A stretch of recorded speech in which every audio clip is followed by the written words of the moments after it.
یہ نظر بڑی چیز ہوتی ہے، کہتے ہیں نظر لگ گئی، اور پھر جاتے ہیں بڑے دور دور پیروں کے پاس، جنگلات میں، دور دراز علاقوں میں، راستے بھی نہیں ہوتے، کہ اس لیے دم کروانے، نظر اتارنے۔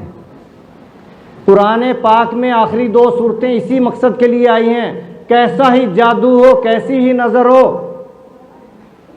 کچھ بھی ہو، گرا بندیاں ہوں، جو کچھ بھی ہو 3 دفعہ پڑھ کے دم کر دو، انشاءاللہ نہیں۔ اللہ نے جو نسخہ دے دیا اپنے محبوب کے لیے، اس سے بڑھ کر کون سا علاج ہے؟ یہ نظر بڑی چیز ہوتی ہے، نظر بد سے بچنا ہے تو یہ پڑھتے رہنا چاہیے۔ اور نظر خوب، وہ نظر جو ممولے کو شہباز بنا دے، جو اسماعیل کو ذبیح اللہ بنا دے، ایسا فرما بردار بنا دے کہ جیسا بیٹا دنیا میں کوئی آیا نہیں، وہ نظر کیسے پیدا ہوتی ہے؟ ہم اس کے چاہنے والے بھی نہیں ہو سکتے، کیونکہ ہمیں وہ چاہت نہیں۔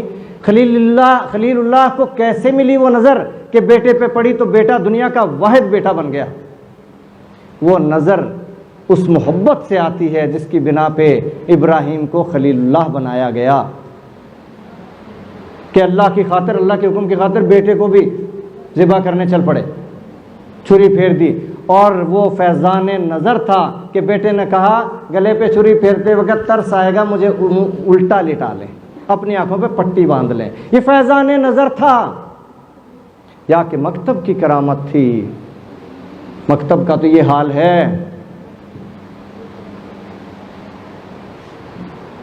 گرچہ زندہ نظر آتا ہے مکتب کا جواں، مردہ ہے مانگ کے لایا ہے فرنگی سے نفس۔ تو یہ مکتب کی کرامت نہیں تھی، یہ فیضان نظر تھا، یہ فیضان نظر تھا، یا کہ مکتب کی کرامت تھی؟